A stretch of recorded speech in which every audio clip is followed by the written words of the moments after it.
Hola, bienvenidos al curso El hombre es imagen y semejanza de Dios.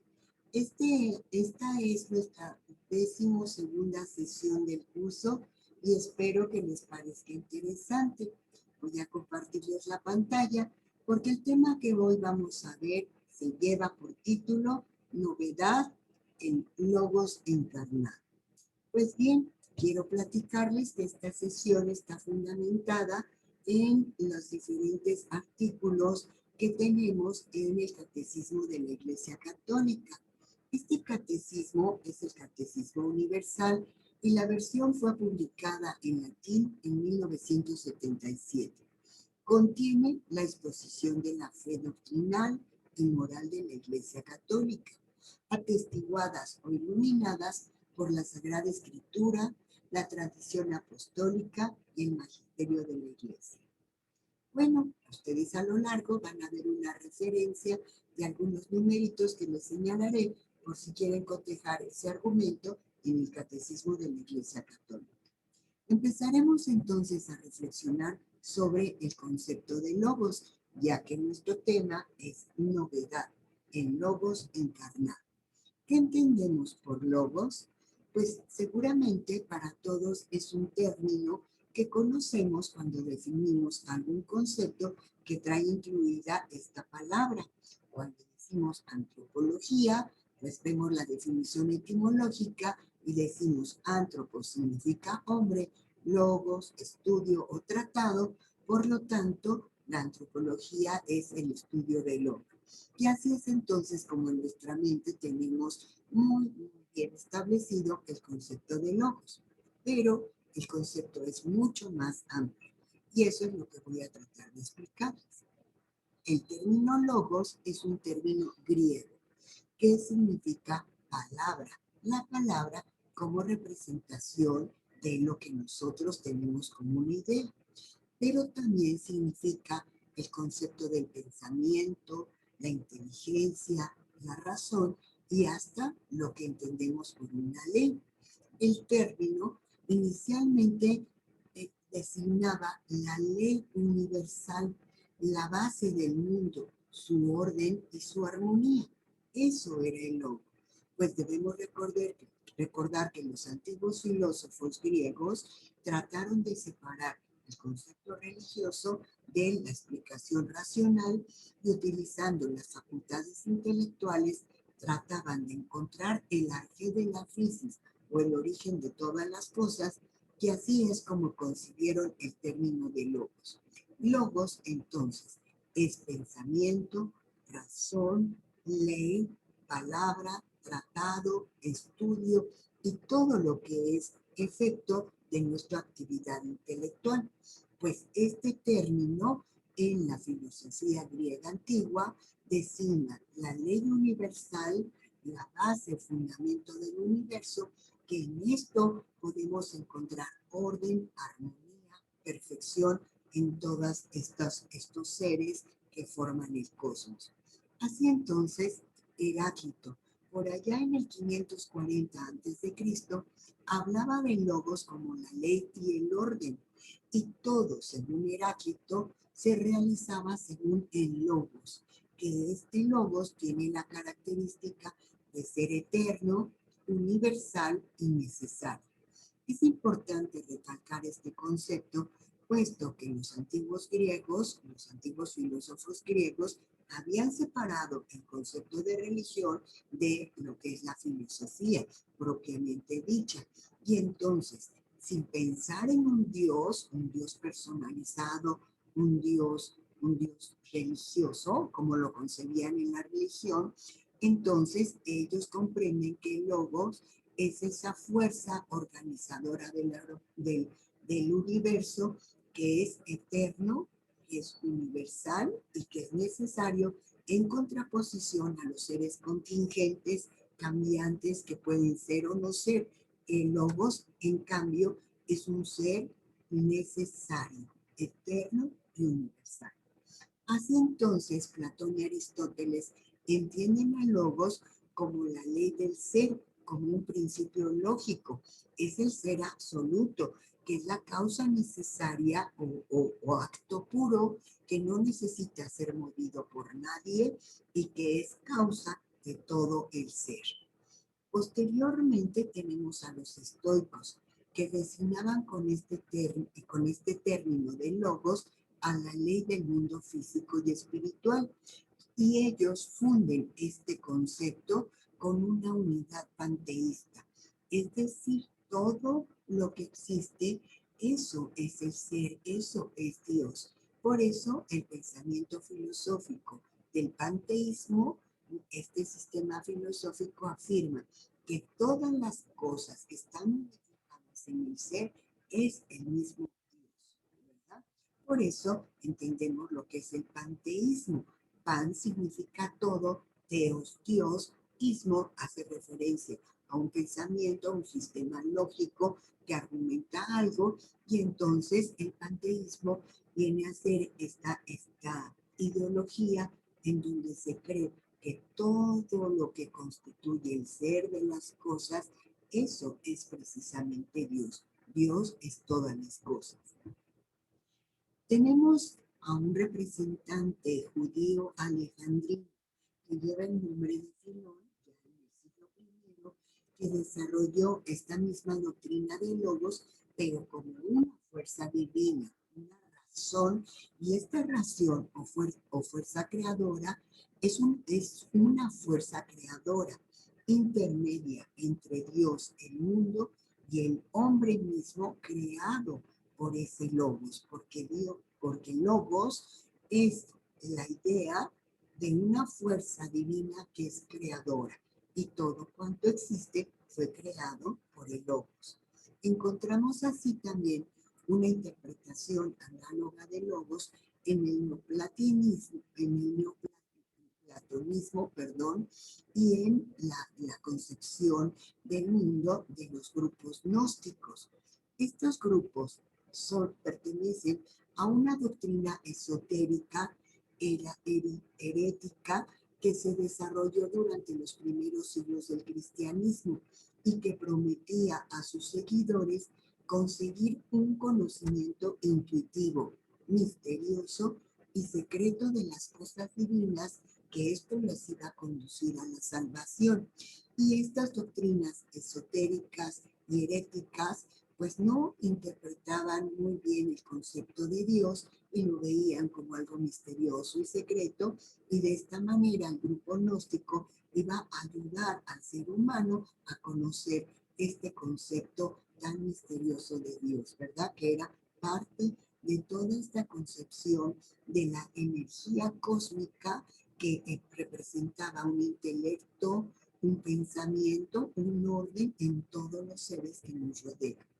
Los idealistas como Hegel y otros, allá en el siglo XVIII, identificaban sin muchos fundamentos racionales que el logos de Heráclito era la razón universal, ya que en los idealistas la razón es la que crea, al pensar el hombre crea, y la razón es el fundamento de verdad para todo el conocimiento. Posteriormente, ya la literatura cristiana, el logos es identificado con el mismo Cristo. Por eso afirmamos que la novedad es el logos encarnado, entender cómo este concepto de logos es precisamente Cristo. Así que ahora vamos a entender cómo la revelación nos muestra cómo es Dios y cómo nosotros comprendemos a un Dios, un solo Dios, pero en tres personas. Y este Dios es entonces un Dios trinitario. Jesús revela a Dios como Padre en esta relación de la criatura, y este amor filial, este amor paternal que cuida, protege, defiende y da todo para que esta criatura pueda crecer y desarrollarse lleno de amor, de tranquilidad. Así que el mismo Jesús nos revela a Dios en esta relación con las criaturas humanas como un padre, no solo como un creador, sino en una relación de hijo, y esta relación filial de amor que une al Hijo con el Padre y al Padre con el Hijo. Nos dice también que en el principio existía el Verbo y el Verbo era Dios. Todo fue hecho por Él y sin Él nada ha sido hecho.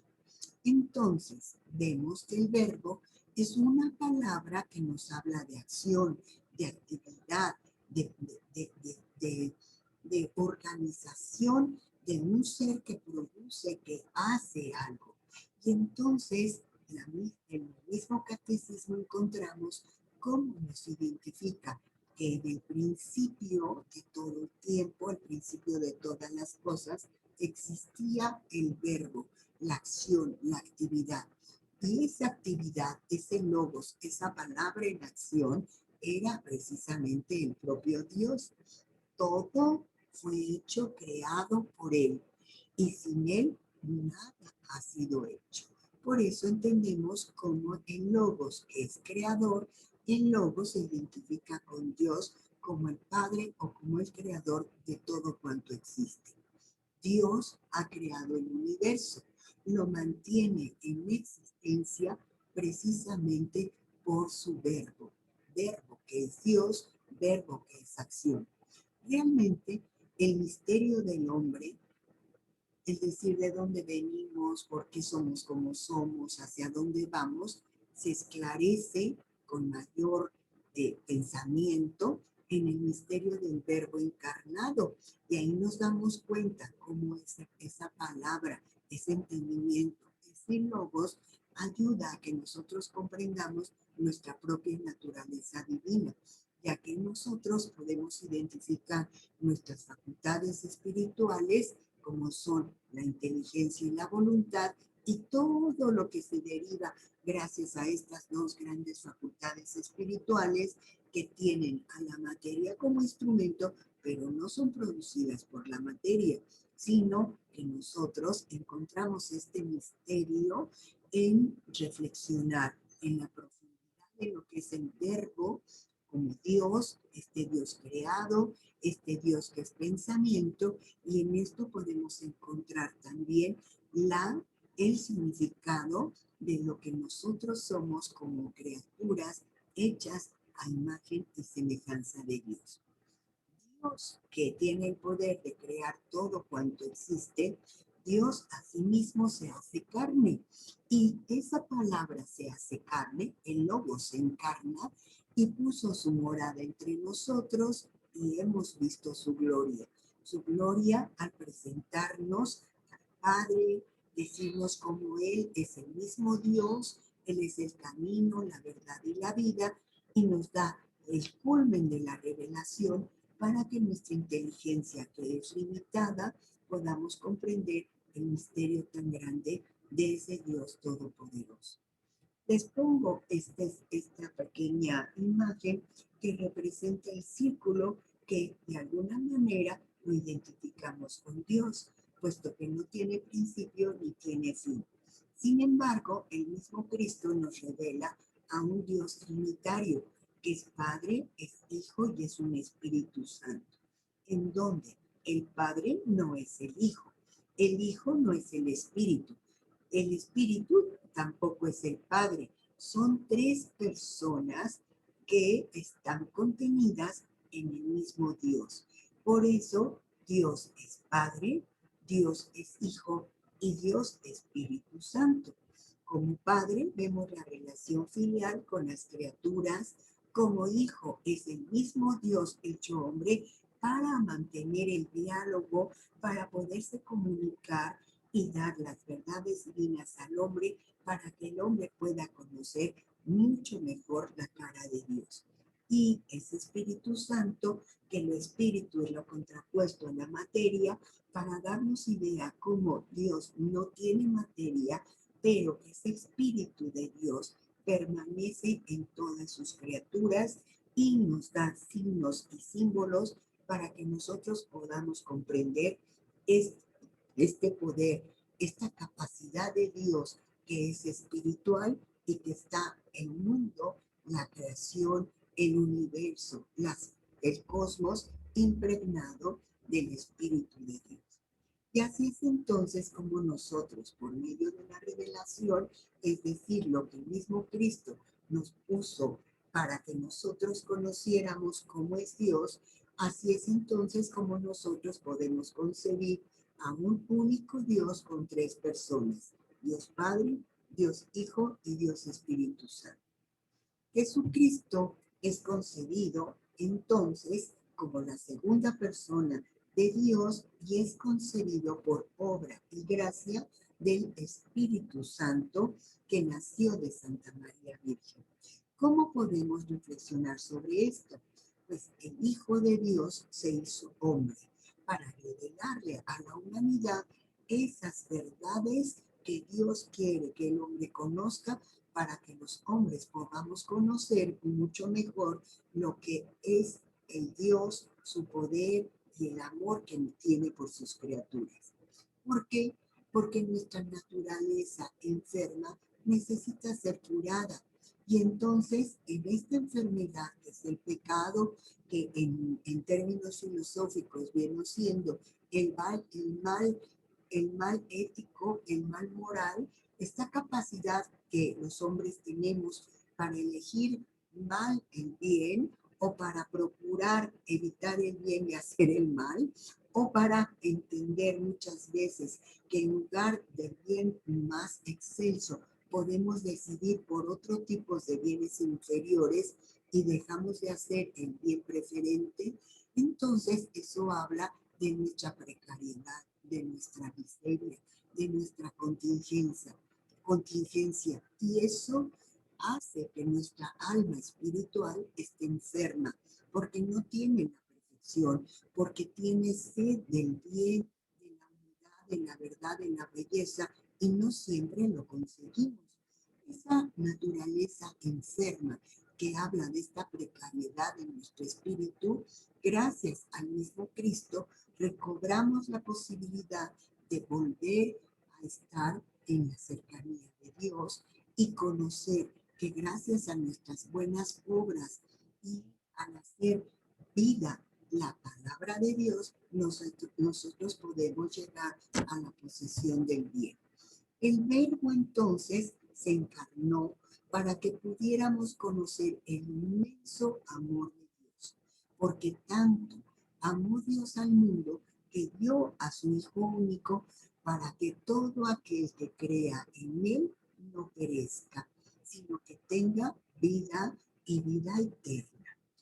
Así que para Jesús para nosotros es el modelo de santidad, es el ejemplo de vida humana, cómo el hombre sí puede lograr llegar al bien, cómo el hombre puede procurar en su propia vida la santidad cuando sigue la doctrina de Jesucristo. Por eso el mismo Jesucristo nos decía: yo soy el camino, yo soy la verdad y la vida. Y el que cree en Cristo, por supuesto que logra estos objetivos. El Verbo se encarnó para hacernos partícipes de nuestra naturaleza divina. Y entonces el hombre tiene una alta dignidad conforme a todas las criaturas, puesto que fue creado a imagen y semejanza de Dios. Para que el hombre tenga una común unión con el Verbo, este logos en acción, esta actividad de Dios, y que entonces el hombre reconozca estas capacidades espirituales que nos van a ayudar a lograr ser felices, tener la posesión del bien y reconocer que de Dios venimos y a Dios vamos. Al recibir esta filiación divina, también nos hace que nos reconozcamos como hijos de Dios y no hijos cualquiera, sino hijos amados por la suprema divinidad, por el mismo Jesucristo, por el Espíritu Santo, y seamos amados como verdaderos hijos de Dios. Así que entonces, con esta pequeña reflexión, ojalá que nos invite a profundizar en este concepto de cómo la inteligencia humana ha llegado al concepto de logos y luego, gracias a la revelación, nosotros podemos ver que la verdad no se contrapone, que nuestro espíritu tiene sed de Dios y solo en Dios encuentra gran satisfacción. Y que entonces en las teorías de los grandes filósofos, cuando conciben una idea como lo que es el logos, y es el logos que da fundamento a todo el universo, que es también parte y nosotros como parte de este universo creado, pues reconocemos las facultades espirituales y darnos cuenta de que el hombre es el único ser que es capaz de reconocer la existencia de Dios. Así que eso es un gran privilegio y reconocer que aparte de estas facultades somos sujetos amados por Dios, pues es una gran bendición sin duda. Así que, bueno, en esta reflexión los invito a pensar de esta manera filosófica y teológica acerca de quién es Dios y reconocer cómo ese logos de los antiguos filósofos, luego en la literatura cristiana, Cristo mismo es reconocido como el logos encarnado. ¿Y cuál es su objetivo? Cuando nosotros queremos conocer a mayor profundidad todos estos conceptos, pues bien lo podemos estudiar en nuestro catecismo de la Iglesia Católica. También quisiera presentarles la nueva versión del catecismo de la Iglesia Católica, que es una versión para jóvenes, y yo digo que por supuesto también es para adultos que queremos comprender de una manera sencilla todas estas verdades de fe. Y este libro es precisamente el Yucat. El Yucat, así como you, como tú en inglés you, y cat de catecismo, el Yucat es este pequeño libro.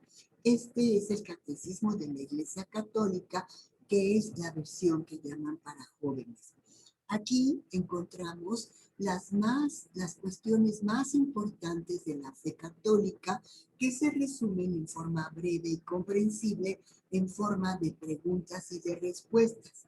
El Yucat fue aprobado por la Congregación de la Doctrina de la Fe en Roma y publicado oficialmente por la Conferencia Episcopal de Austria. Con más de 5 millones de ejemplares vendidos, es uno de los libros católicos más vendidos en todo el mundo.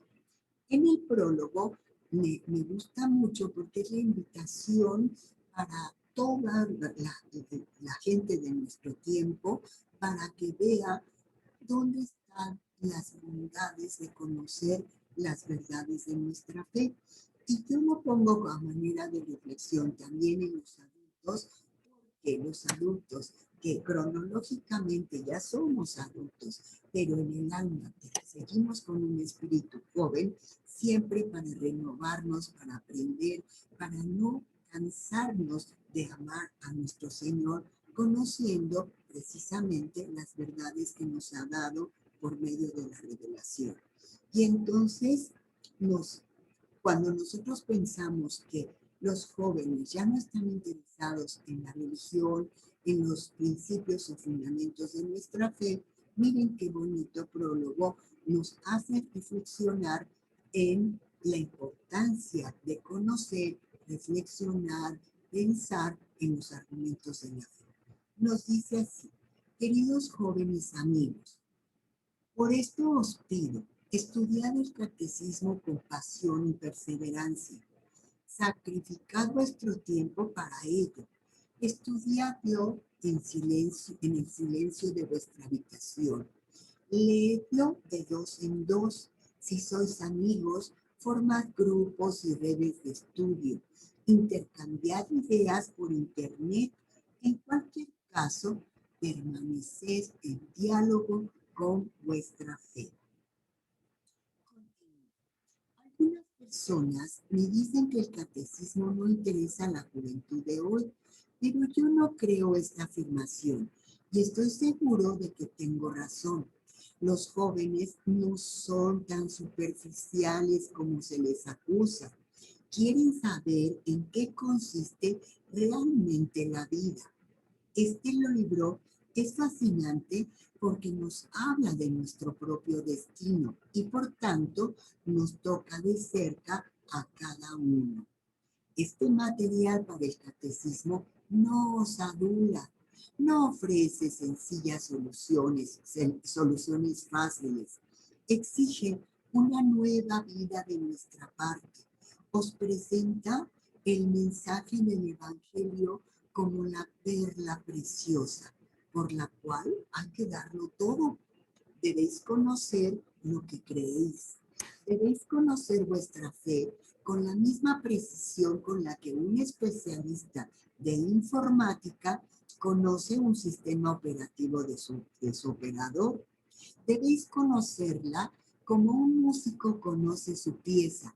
Sí, debéis estar mucho más profundamente arraigados en la fe que la generación de vuestros padres para poder resistir con fuerza y decisión a los desafíos y tentaciones de este tiempo. Necesitáis la ayuda divina si no queréis que vuestra fe se seque como una gota de rocío al sol. Si no queréis sucumbir a las tentaciones del consumismo, si no queréis que vuestro amor se ahogue en la pornografía, si no queréis traicionar a los débiles y a las víctimas de abusos y de violencia. Quiero daros un último consejo. Todos sabéis de qué modo la comunidad de los creyentes se ha visto herida en los últimos tiempos por los ataques del mal, por la penetración del pecado en su seno, más aún en el corazón de la iglesia. No toméis esto como pretexto para huir de la presencia de Dios. Vosotros mismos sois el cuerpo de Cristo, la iglesia. Llevad el fuego intacto de vuestro amor a esta iglesia cada vez que los hombres hayan ensobrecido su rostro. En la actividad no seáis negligentes. En el espíritu manteneros fervorosos, siendo constantemente siguiendo y sirviendo constantemente al Señor. Cuando Israel se encontraba en el momento más oscuro de su historia, para socorrerlo, Dios no llamó a los grandes y a las personas estimadas, sino a un joven de nombre Jeremías. Jeremías se sintió investido de una misión demasiado grande. Ah, Señor Dios mío, mira que no sé hablar, que solo soy un niño. Pero Dios no se dejó confundir. No digáis que eres un niño, pues irás a donde yo te envíe y dirás lo que yo te ordene. Os bendigo y rezo cada día por todos nosotros. El Papa Benedicto XVI. Como ven, no tengamos miedo de predicar el Evangelio por todas partes. Conozcamos, sepamos argumentar para poder explicar. Y así estoy segura que enseñaremos y mostraremos lo que es el camino y el amor de Dios. Así que, bueno, espero que esta pequeña reflexión les sirva para interesarse en el tema y que ustedes puedan profundizar, ya sea en el catecismo tradicional o en el yucat. Les recomiendo mucho el yucat, que es a base de preguntas y respuestas y trae imágenes, citas, acontecimientos de nuestra época para comprenderlo mejor. Estoy a sus órdenes, yo soy la maestra Grisel Varela y nos vemos en la próxima clase. Ya saben que sus comentarios o las dudas que tengan las atiendo en mi correo electrónico, que es grisel.varela02@anagua.mx. Hasta pronto. Adiós.